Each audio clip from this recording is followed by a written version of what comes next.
Hi everyone, it's Kelly with Women for One, and I am so honored today to be in beautiful Ashland, Oregon with Linda Francis, the co-founder of Seat of the Soul Institute.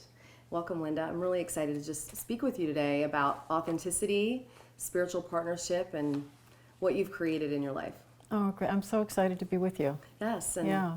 So I wanted to first start with the term authentic power because I've always been drawn to what you and Gary have been doing around that, and I wanted to just explore that term with you and ask you to speak on it. Oh, I'd be happy to speak on it. Mm-hmm. The way Gary has always defined it is alignment of the personality with the soul. In the seat of the soul, he defined it that way. Mm-hmm. And for me, it is that. And it means so much. It means really learning about every part of your personality, the parts that are based in fear and the parts that are based in love, and to choose love, even when you're feeling fear.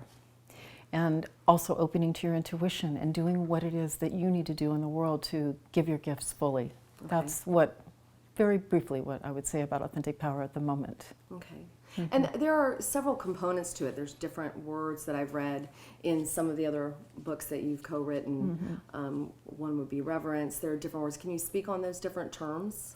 Oh, well, I'd say for the soul, there are certain intentions. Mm-hmm. And that's the ones that I always try to work out in my life, and that's sharing and cooperation and right. Yes, and reverence for life, absolutely, and also harmony. And when you say harmony, what do you mean by that? Harmony, that's a good thing to ask, because most people think if I'm harmonious with someone, it means that I'm in agreement with them, or I don't make waves, I make sure everything's, harmonious. But that's not harmony. Harmony is being in your integrity. It's saying what needs to be said, whatever's going on in any situation. When you know that you need to say something, and your intuition guides you to say something, that you say it. And it's really harmony within yourself. Okay. Harmony in you, so you know you've been in your integrity, even if someone is upset, even if someone doesn't like you, because you said something that was important to say. And when you're talking about harmony, when you said the word integrity, that's one of my favorite words. And in a school I was in, I studied the word integrity and what it meant to me for a whole year. And I just love that you use that word, because integrity to me is really knowing your intuition and knowing what it is. So how do you figure that out? How could you give us some tools on how to really check in and make sure it's your intuition and that you're stepping into your integrity? Oh, well, we could talk for a long time about that. Please help me. Well, in fact, Gary and I wrote a book that we really talk about emotional awareness. It's called The Heart of the Soul, and that's the book here. Right. And I'm saying that because for me, being able to become emotionally aware allowed me to know when my emotions were based in fear and when my emotions were based in love, and if my emotions were based in fear, that I didn't get it confused with my intuition. Okay. Because that's different.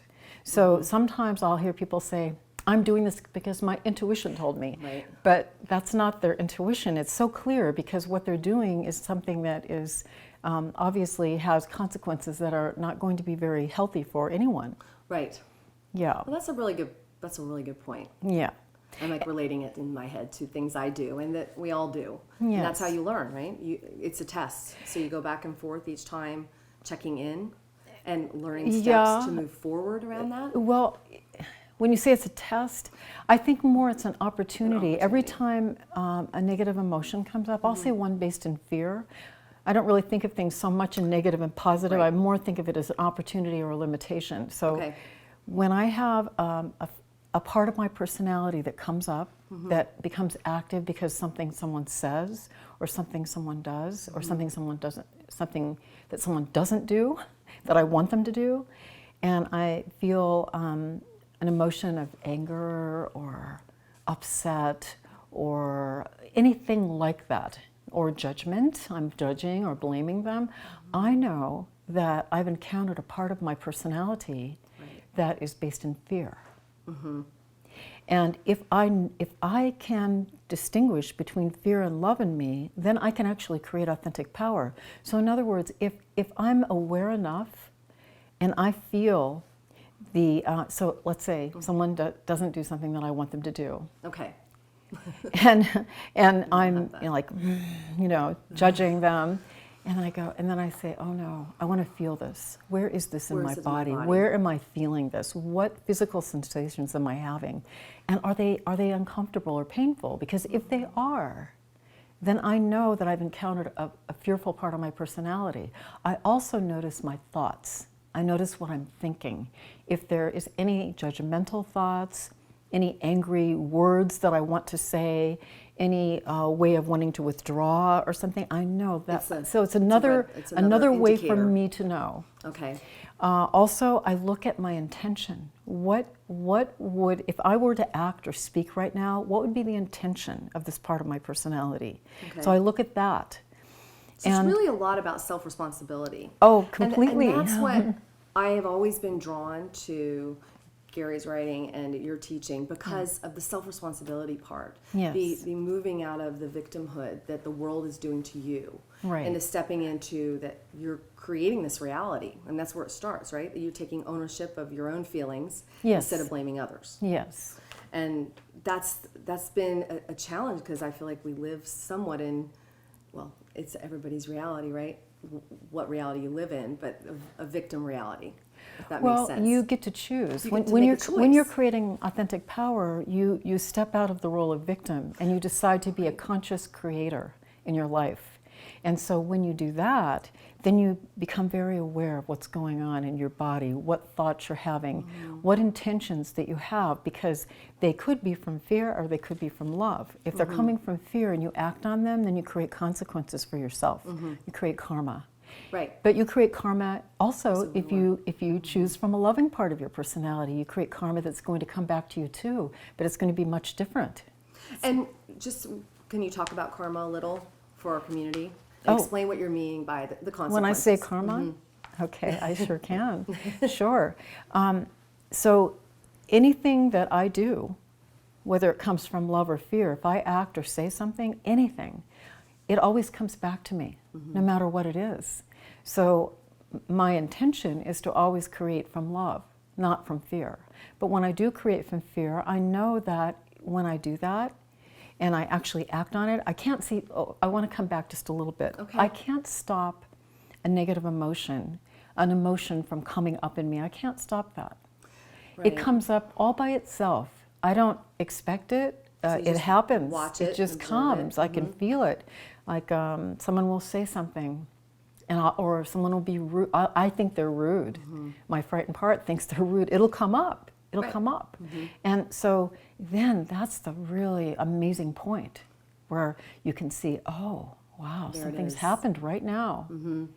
And then you can feel it, notice its thoughts, and choose not to act from that part of you and to choose to act from the healthiest place you can. And that choice, you can ask yourself a question in that moment. Yes. Do I choose fear? Do I choose love? When you can differentiate. Well, you can ask yourself, yes, you can, you can ask yourself a question, but most importantly, you need to decide whether you're going to do something or not, whether you're going to act from fear or act from love. Right. Yeah, and it's hard to do. It's not very easy. Hard. Yes. Even last night with my husband, I mean, there are times where you have difficulties and you watch yourself and going, well, I know I did it. It's like the steps have changed and I can't stop while I'm doing it and I know I shouldn't have done that. And then what do you do after that? Like that shame piece, that judgment on yourself piece. Well, when you've made a choice and you know you... Yes, well, first of all, I want to say that I feel that the creation of authentic power is to actually align your personality with your soul and not speak from fear and not act in fear and to speak in love rather than fear. It's the hardest thing you can do. I feel that way. It takes a lot of courage. It takes compassion. It takes being very conscious. It takes your commitment to your growth. Because if you're not committed to your growth and those parts of you flare up, oh my goodness. Right. They're going to just do whatever they want to do. Right. They're it's going like to be the dog, the tail wagging the dog instead of the dog wagging the tail. You don't have that conscious choice. Well, you do have a choice. conscious choice, but you don't know it because it's just takes you over. So when you make your commitment to your growth, when you say, you know what, I've made a lot of choices in fear in my life, but I don't want to do that anymore. Right. And so when you find yourself doing that again, and then instead of the shame, like you said, that's another part of your personality Right, that's based in that fear flares up. that comes up. Okay, so then you notice that and feel that and notice where that is and choose not to go there. Instead, you go to a loving part and say, you know what, the next time I'm going to do this differently. So it's awareness, choice. Awareness, choice. Yes, yes. Okay. Yes, That's yes. a And that's a opening to your nice intuition. opening Always, to that. always listening for your intuition. And intuition isn't about hearing something that's fear-based. You know? No, Right. no. It's the voice Or- of the non-physical world. It's the voice of your right. teachers and guides that are supporting you, or your higher self, your soul supporting you in your life. Right. That's Yes, beautiful. you are a soul, but you're in this body, Body. and you're much bigger than that. You're much more than that. And speaking of being in the body and the soul, I wanted to ask you about the term spiritual partnership and really explore that term and how you define it personally for you. And I know it's not just a spiritual partnership with Gary, but it's No. also with everyone from what I've been Well, not reading. with everyone. Well, everyone who you've chooses chosen. to be in a spiritual Right. partnership with me, right? That's And I right. choose that too. So it's a mutual choice to be in that. Yes, it is. It is. And sometimes it's not. I mean, people can be in spiritual partnership and not know that term.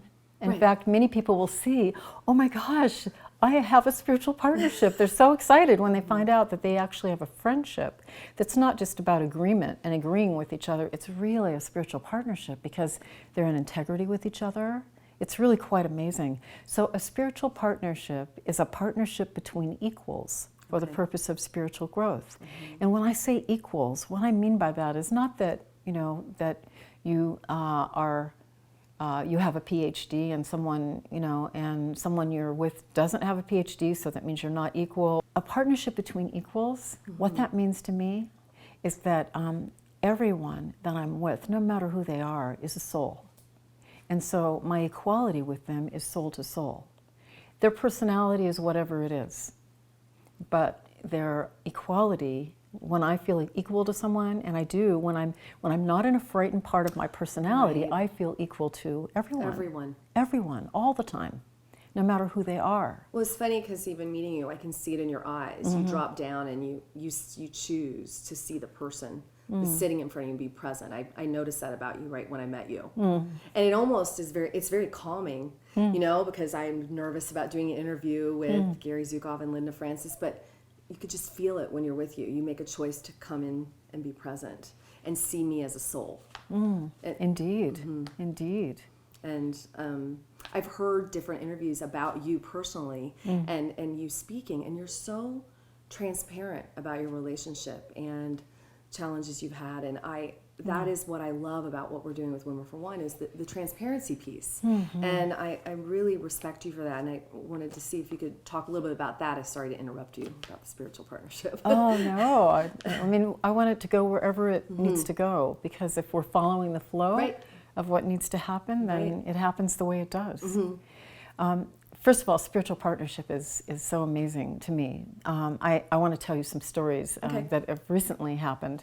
So Gary and I became spiritual partners because this is how it happened. When I met him, I knew I was being connected with him. The universe was connecting. I knew that.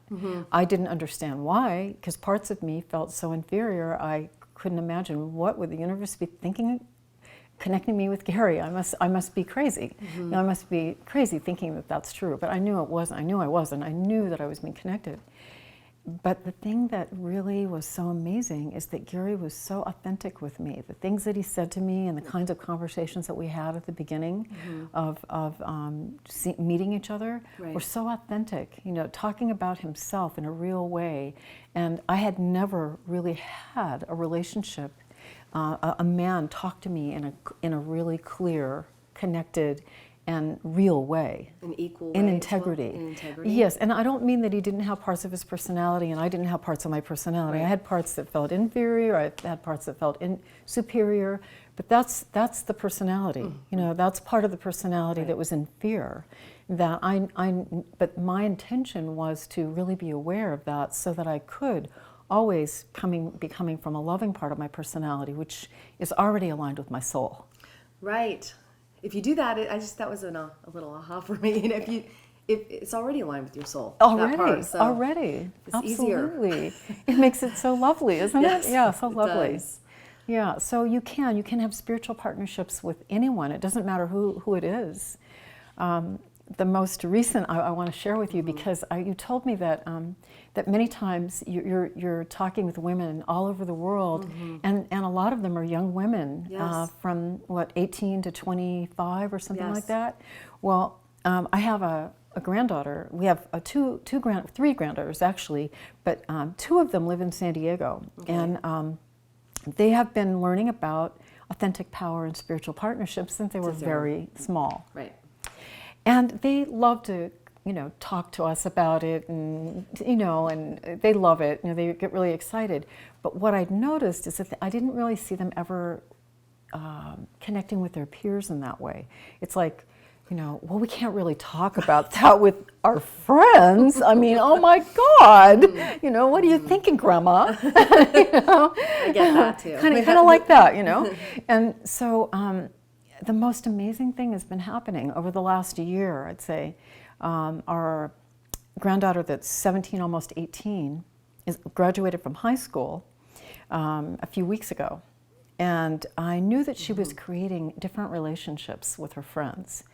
So both of our younger granddaughters are doing that, 15 and 17, almost 18. And it's just remarkable what's happening. They have been really speaking about actually saying to each other, supporting each other. When something happens where one of them is reacting, they'll speak about it. They'll say, I think maybe you're coming from fear right now. I think maybe so great. There's a frightened part of your personality active right now for you to be so upset about something. And it's so beautiful. It's so beautiful to me to really see what can happen when kids, because there's a longing in all of us to connect in the deepest way, soul to soul. But seeing these younger people, peer to peer, asking each other to be spiritual partners.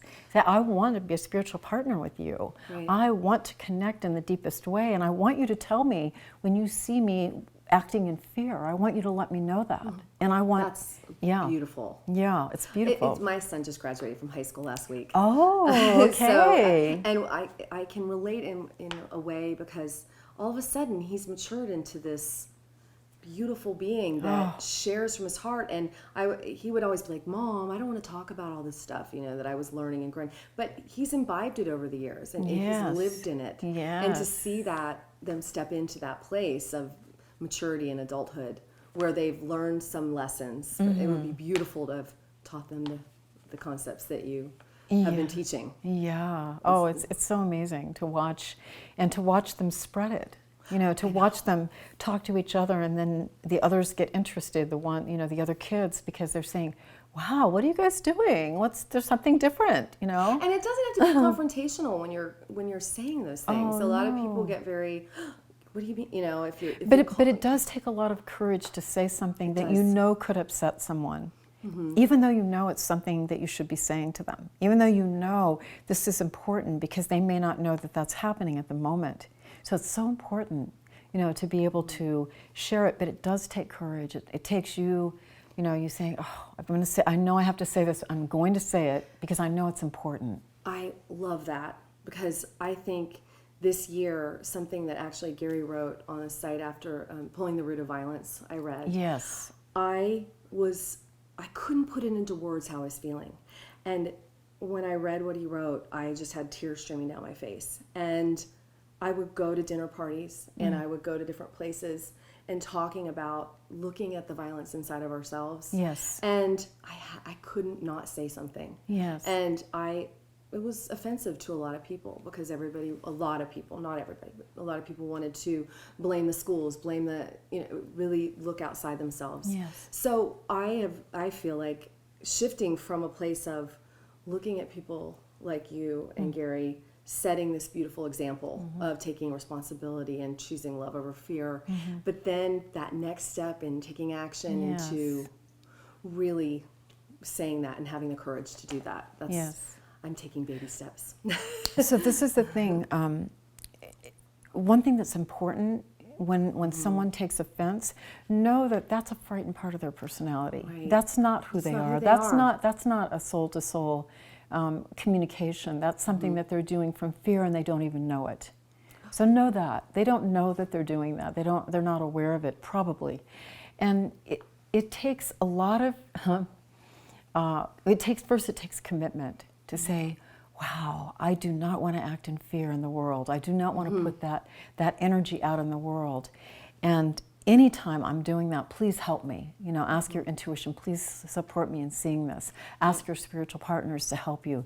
Because there are a lot of things that you may do, that we all do in our life, that are so familiar that we don't even see them as fear. We don't even know. It's not like a huge reaction. It's just something. We don't even see it. Yeah, I'll give you an example. Okay.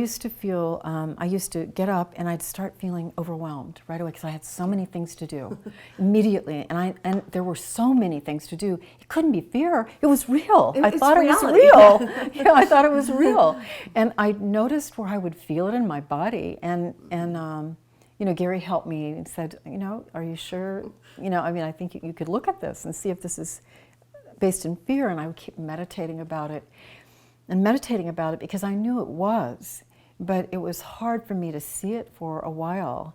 And then I began to notice it every time it would come up. Even before the thoughts would come, I would notice the feeling in my body, and it was very uncomfortable. Amazing. So you really noticed it in your body, even before your thoughts. Oh yes. And that's one thing that's good about emotional awareness, is because when you begin to feel physical sensations in your body first, then you don't even have to go to all the other places, with that frightened part. You don't have to, get into the thoughts. You just notice it and go, oh, there it is. Oh, I don't want to go there where this part is going, because you felt it before, you know what it's going to do, you know what its thoughts are, and you don't want to act that way. And so then you decide to do something else, go meditate or do something loving for a friend or whatever it is to challenge that part, to not let it act for you. Right. It's very exciting. That is exciting. Do that. And is the Authentic Power course that you have online, is that have to do with what you're talking about right now? Oh, absolutely. The Authentic Power Learning Community is all about that. Right. Yeah, it's all about, in fact, we wanted to share with people all over the world. We didn't, how we've been doing events and programs for years and years, but we always wanted to have it be able to be accessed globally. So we're beginning this new program this year that will allow people globally to be able to access live video streaming, learn about the tools, and work with a community, be with a community of people who are creating authentic power and doing their best to create authentic power and be in spiritual partnership. And Gary and I love to answer questions for people and love the interactions with people. And we love to do live video streaming. It's so much fun because we get a chance to be with people no matter where they are. And all over the world. All over the world. I love that. And what are some of the countries that you're the most connected with? I mean, for our community. South Africa, Australia. We always have people coming from South America, different countries in South America, in Europe. We even have someone coming actually to our retreat this year, coming from Russia and from, just all over the place. It's really amazing. quite amazing to see how interested, because of course we're all human beings. We came here to love each other. We came here to support each other.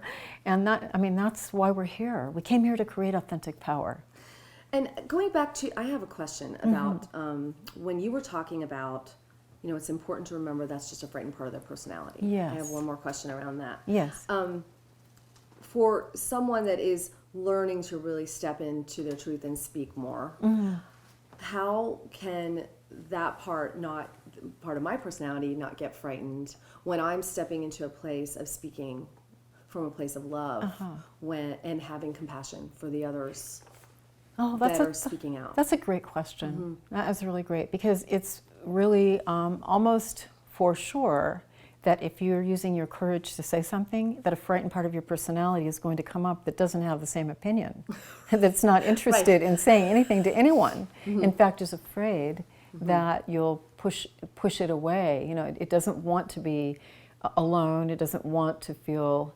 It wants to be loved, but in a distorted way. Right. Because that's not a healthy way to be loved.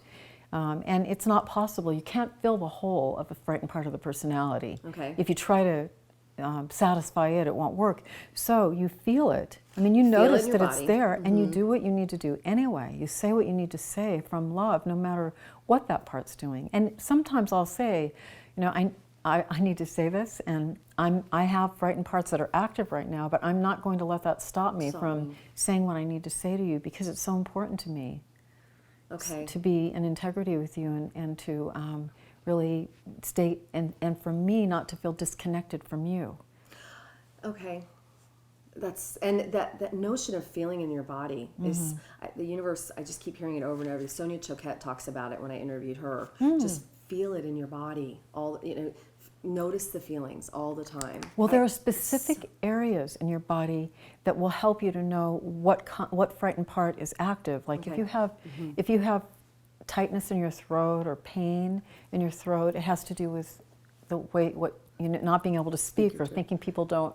In fact, in the Heart of the Soul, you'll see there's a lot of information about each energy center, each chakra, and what it actually means when you have pain in those areas. That's wonderful. So it's wonderful to know. And when you have loving parts active too, you can say, "Oh, look at." That feels because good. it's both. Like checking in, not always just checking in on the fear. Exactly. But checking in. Wow, I feel really like as I'm sitting here now, I felt my heart connected to your heart. Like I felt it as we're talking. Yes. And it's nice to notice the good thing. You know. It is, because it's both. Beautiful. It's all. both. It's both. Absolutely. And absolutely. It's beautiful. So it's been so lovely to talk to you. I have one last question. Okay. Around if you had a few words of wisdom for all of the women around the world that are joining our community and making a commitment to releasing their stories and moving into creating a new vision for themselves, what would you say?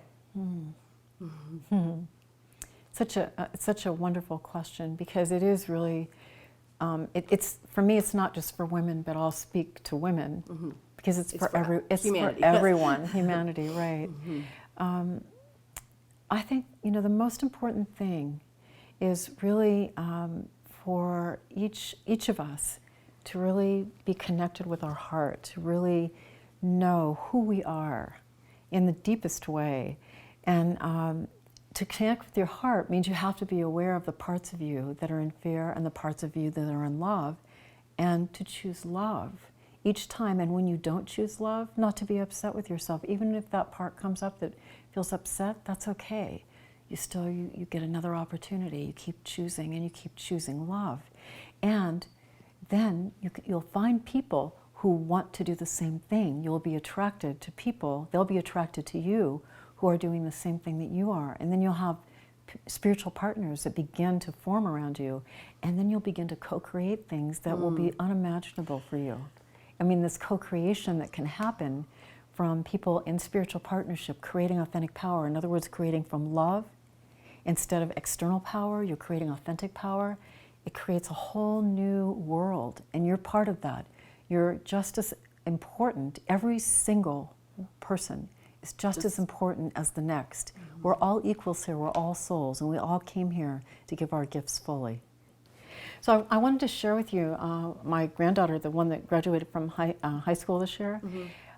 Soon after, Gary and I went to visit, and went to her graduation and met her friends that she's been in spiritual partnership with. And it's so beautiful, to see them, these young people, and such, so much in integrity with themselves. But I just wanted to give you an example of something that she wrote me the other day. She says, Grandma, and then I'm not going to say names, but so my friend bought tickets for my other friend and his friend to a baseball game. And I can't go, but my friend forgot his mom's birthday and bailed at the last minute and said to the group, I can't go to the game. Then my other friend flipped out And then my friend, made fun of him and played it off as a joke. And my other friend gave away the tickets. I feel like I have been such a spiritual partner to both of them. I'm proud of myself. I'm texting each of them separately and helping them challenge their frightened parts instead of blaming one another. It doesn't matter what the other person does. You need to focus on what is going inside of you. And she goes, Y-O-U in capital letters. Always, just wanted to tell you, and it was, and it feels so good to help them being spiritual partners. I feel like I really used love by helping them, and my intention was really to be a spiritual partner. This is the best feeling. I didn't take sides, and I didn't let my fear take over and not say anything. Gosh, we help each other so much, and I'm a real spiritual partner now, and I never want to go back. Oh my gosh, 17? Wow. I'd keep that text forever. Oh, I'm keeping it forever. Isn't that incredible? It's beautiful. I mean, this is, wow. you know. That's so amazing. And I've had Be a proud grandma. many like that, you know. I mean, she's writing things down as things are happening. And I said, you're going to be teaching this, Sydney. You're going to be teaching about authentic power, you and your friends. And that's who needs to be teaching. Yes. You need to be teaching your peers. And what a difference that's going to make, because they're longing for this. And I think it would really be so helpful and useful. I wish I could have read that more clearly. The Middle East. Oh, for yes. The women and the stories I get sent to me from the women there. Yes. I should write it out because I didn't read it very well because it was, beautiful. you know, but you get Just a sense. the fact that she was so excited and so She's so excited. so happy. She's Chosen thrilled this spiritual partnership. because before, like she said, she would have not said anything and it would have all blown over and everything would have been okay, but they would have not have challenged the parts of their personality that were so active and so much in fear. And making each other wrong and blaming each other, and that creates separation. Even if they're, you know, back to normal, it's still a lot of separation. It does. It does create that. I'm just relating it to all the children in my household, and if there's this feeling when we're sitting around the table, we have this blended family. It's like we're not going to sit here in fear and not share, you know. Exactly. And let's talk. Let's figure this out from a love place. Yeah. Because you could just feel it. You just. You do feel it. And then when you walk away, there is still something left from it. When you don't. Yeah. don't Well, really actually, come from that place of you love. feed those parts of your personality that are based in fear when that happens. You give them, you give them food. You validate them. Yeah, you do. You do. They get stronger. But when you challenge them and you choose love, they lose their power over you. They still have their same opinion, but that doesn't matter because they lose their power over you. Right. And that's really important. That's beautiful. Yeah.